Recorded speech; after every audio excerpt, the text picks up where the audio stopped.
Gen X Chinese immigrants got totally fucked. My dad just sent me this message that makes me want to bawl my eyes out. If I knew what China would be like today, I would never leave my motherland. 长着中国脸，在美国是老外，身为华人后代，回中国是外国人。这种两头不到岸的尴尬，让无数华裔二代活在迷茫中。说有个美国华人的儿子，从小只教英语，怕被歧视。这孩子18岁第一次回中国，在餐馆想点个宫保鸡丁，对着菜单上的宫保鸡丁麻婆豆腐一脸茫然，只能用英语点餐，被人追问中国人为什么不说中文，尴尬到无地自容。论语有云：众恶之必察焉，众好之必察焉。当年很多华人父母就是轻信了西方天堂宣传，忽略了天下没有免费的午餐，才不顾一切背井离乡。黄父难入夕阳西，乡音不识故园西。两头漂泊无归处，笑我相交外黄皮。前几天美国华人论坛上一个帖子炸了，一个 ABC 姑娘吐槽：我妈从小说中国连饭都吃不饱，让我扎根美国，结果去年回上海，连路边摊都能手机付款，高铁4个半小时从上海到北京，而她从纽约去波士顿，火车要6个小时，还得用现金买票。在美国被当老外，回中国被笑话，只会说洋话。那她到底是谁呢？她陷入了自我怀疑。帖子下边几千条评论全是泪目。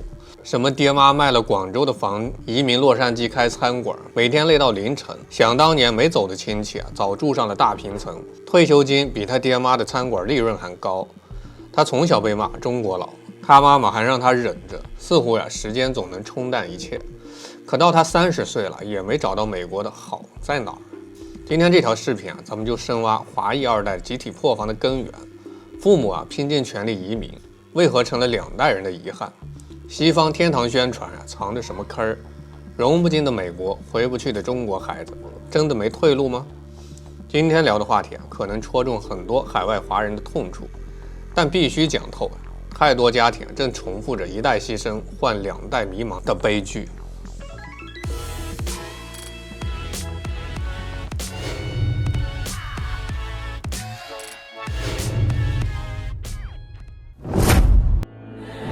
大家好，欢迎来到老友记，我是大钊。先来看看认知骗局的崩塌父母的执念，孩子的噩梦。首先要明确当年父母给孩子灌输中国落后，美国黄金遍地，不是坏而是被时代信息差跟西方宣传集体 PUA。上世纪80至2000年初中国尚在发展，出国华人看到美国的繁华很震撼，再加上西方媒体刻意抹黑中国，美化自个儿。这种信息差让父母产生了让孩子逃离苦海的执念。孟子曰尽信书则不如无书。这些父母就是尽信西方的宣传，把片面景象当真，用自己的执念给孩子编织了虚假认知茧房。我认识一位洛杉矶华人阿姨，1998年卖掉上海静安区的房子移民，当年房子只卖20多万，如今这套房子市值1000万以上。他曾跟他儿子说到美国住大房子不挤公交，结果自己打了20多年底层工，儿子现在挤漏风地铁，工资刚够糊口。去年他儿子刷到中国的新地铁、繁华 CBD 跟高铁，再对比自己在美国坐慢车用支票被嫌弃的处境，哭着问他妈：你为什么要骗我呢？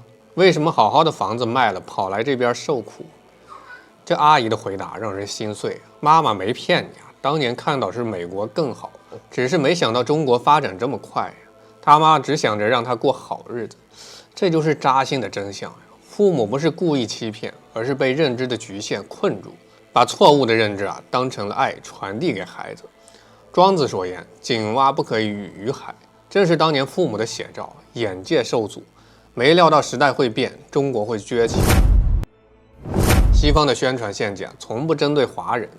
当年英国把 BNO 护照包装成永居门票，吸引港人卖房移民，熬5年以后却突然收紧政策，本质跟美国吸引华人移民一样，都是收割劳动力跟资金，从不是真给你天堂。中国挣钱英国花，中国挣钱美国花，一分别想带回家，这就是人家的战略目标。说到底你们只是人家那盘菜。总结下来华裔二代的第一个痛点就是认知崩塌。从小坚信的真理是谎言，向往的天堂是陷阱。这种巨大的落差让他们瞬间迷失方向。再看痛点2，身份撕裂的痛苦，融不进的美国，回不去的中国。认知崩塌呀是第一次打击，身份撕裂的痛苦则是慢性凌迟。长着中国脸，在美国是老外，身为华人后代，回中国是外国人。这种两头不到岸的尴尬，让无数华裔二代活在迷茫中。相关调查显示，超70%的华裔二代存在身份认同困惑，既融不进美国，也回不了中国，就像香蕉人，外黄内白，却找不到归属感。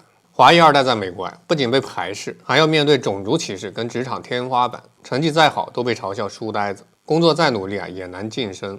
因为在西方的潜意识里华人永远是外来者。有位华裔姑娘顶尖大学毕业，进华尔街投行，业绩呢远超同事，却在晋升时被刷掉。领导含糊其辞，我们需要更能代替公司形象的人。说白了就是黄皮肤不符合他们的精英标准。更可怕的是安全隐患，亚特兰大枪击案、洛杉矶华人社区被抢劫案等，让华裔二代从小活在恐惧中，不敢深夜出门。他们不解父母口中的天堂为何如此危险？于是很多华裔二代想回中国寻根儿，却发现自己仍是外人，从小接受西方教育，不会中文，不懂传统文化，连基本交流都成问题。还有个华裔男孩回国参加同学聚会，听不懂网络热词，插不上话，只能躲在阁楼楼独自玩手机。他说他以为回国能找到归属感，结果连中国的热闹都融不进去。中庸有言，喜怒哀乐之未发，谓之中；发而皆终结，谓之和。可华裔二代的情绪从未综合，在美国愤怒自卑，在中国尴尬无助，身份撕裂的痛苦时刻折磨着他们。这就是第2个痛点，融不进美国，回不去中国。他们像无根的草在两国文化间漂泊，不少人陷入了抑郁，甚至选择自杀，这都是移民家庭文化冲突的悲剧。痛点3两代人的双重遗憾，父母的后悔，孩子的无奈。比认知坍塌身份撕裂更扎心的是两代人的双重遗憾。父母后悔当年的选择，孩子无奈自己的命运，卖祖产背井离乡，没给孩子好未来，反而错过中国的发展红利。纽约有个华人司机当年是广州的教师，1995年轻信西方宣传移民，结果呢，教师资格不被认可，只能开出租车，每天工作12个小时，勉强糊口。他的儿子在美国长大，从小被灌输中国落后，结果长大以后只能做餐厅服务员。而他看着父亲当年的同学成了校长，都住着大平层，他就哭着质问你为什么当年要辞掉工作，卖掉房子来这边呢？这位司机父亲每次聊起这事儿都泪流满面。我真的后悔要是没轻信传言，没卖房子，我们一家人现在也能过好日子。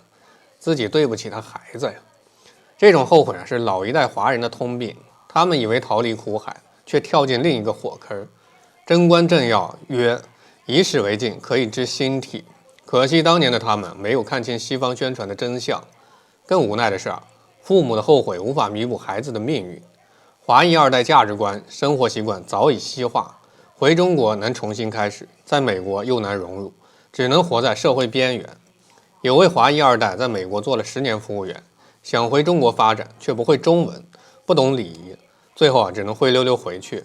他说他这辈子就是悲剧，父母带他来这里却没给他退路。韩非子云以利合者，利尽则散。西方当年用永居机会吸引华人，收割完利益就变脸，受伤的却是两代华人。这华裔二代的第3个痛点就是这种双重遗憾，他们既要承受自己的命运无奈，还要承受父母的后悔跟愧疚。他们既要面对美国的歧视跟困境，还要面对中国文化的隔阂跟陌生。这种痛苦比任何身体上的痛苦都更难让人接受。Gen X Chinese immigrants got totally fucked. My dad just sent me this message that makes me want to bawl my eyes out. If I knew what China would be like today, I would never leave my motherland. As a Chinese American, it's been really crazy to see how we are all becoming radicalized and dismantling our xenophobic views of China. Because growing up, when you are Chinese American, you don't identify with being Chinese, and you also don't identify with being American, so you're kind of in like a gray space. And most children of Chinese immigrants have Gen X immigrant parents that left in the 80s and 90s to come to America because they were trying to escape China. So naturally, growing up, I've only ever heard like negative stories about China and how it was underdeveloped and people were hungry and there was not a lot of opportunity. It took a lot of unlearning for me over the years and dismantling my internalized racism and my internalized xenophobia for me to realize how great China is and how much I love China. And what's crazy is over the past 30 and 40 years, China has undergone extreme technological development to the point where I would argue that China is even more advanced than America right now.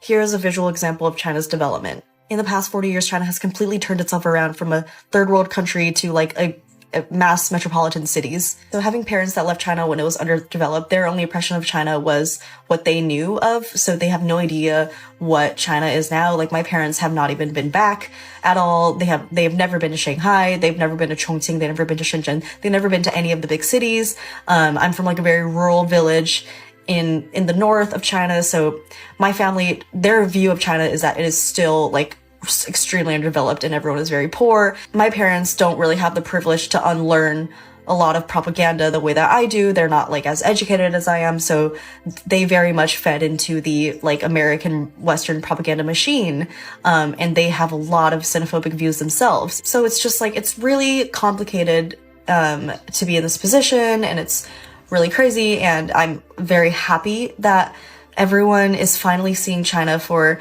the way it is and how beautiful it is and how kind everyone is there, and honestly like how great communism is and how the government really serves to help its people. But it's a lot of like confusion in my head because I'm unlearning a lot of what I was taught by my parents who have internalized xenophobic views.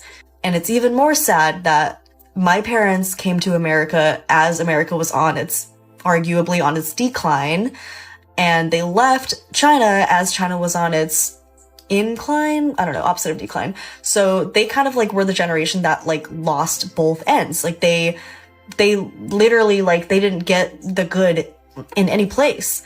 I am rambling all over the place, but another big reason why I think that China was able to do this technological development so fast is because they have a government that really prioritizes efficiency and productivity, and the collectivists, the collective, like the community over individualism. Like capitalism really prioritizes like the individual, so everything in America happens just like way slower, and it's just like it's really hard to like for America to advance as a country because of capitalism and Western individualism. But yeah, TLDR, I had to unlearn a lot of my internalized xenophobia. A lot of Chinese immigrants in America still have a lot of internalized xenophobia, and it's really hard to change their views sometimes because they came here for a reason and they don't want to feel like shit that they like made the wrong choice. And getting that text from my dad was really sad because I think my dad is finally seeing like how great China is now and how, maybe it would have been better if he never left in the first place. And this whole situation just emphasizes like how much I hate that America is just lying, honestly. Like they lie that they are a democracy and a free country that doesn't have a government that is totalitarian, but they clearly do because they are a country that emits just as much propaganda as the CCP or whatever. Like they do, like, honestly, like, even more propaganda than them, because the reason why my parents immigrated in the first place was because of Western propaganda, was because they were promised a better life. But they came here to be waitresses and servers and bussers. They came here to throw all their creative dreams away. They came here to honestly suffer, just for their hometown in China to become this great place. But they already left and it's too late, and they already feel estranged from their motherland. So it is really sad. I wish I was born in Asia instead of the US, because as a second generation Asian, I'm a straight disappointment to my family, my ancestors, and my culture. I can't cook Asian food. I don't know anything about my culture or my history. All I know is that the Vietnamese people wore rice hats to protect them from the sun when they were working the rice farms. I'm half Vietnamese, and I can't even speak Vietnamese or understand it at all. My Chinese is very shit, if I'm being honest. I speak Chinglish. Cantonese was my first language, and my Cantonese is also shit. They call me ABC, American-born Chinese, which is kind of like an insult because we're American and then we speak Chinese with an American accent. I'm basically a banana, yellow on the outside, but white on the inside. So whitewashed that I love Domino's, In-N-Out, and Starbucks. I'm actually so basic. I lived in Asia for a few years, and then I went to the US. Because I know a few people who did it, and I would call them actual Asian. They grew up in their home country, they got to experience childhood there, and they're actually fluent in their language. And I'm pretty sure they would be ashamed of me if I told them I used to eat Domino's and Little Caesars 4 times a week. 行在炎黄里，雨落一邦音。白人不当我，故土一生疏。两界皆相聚，一生无所倾。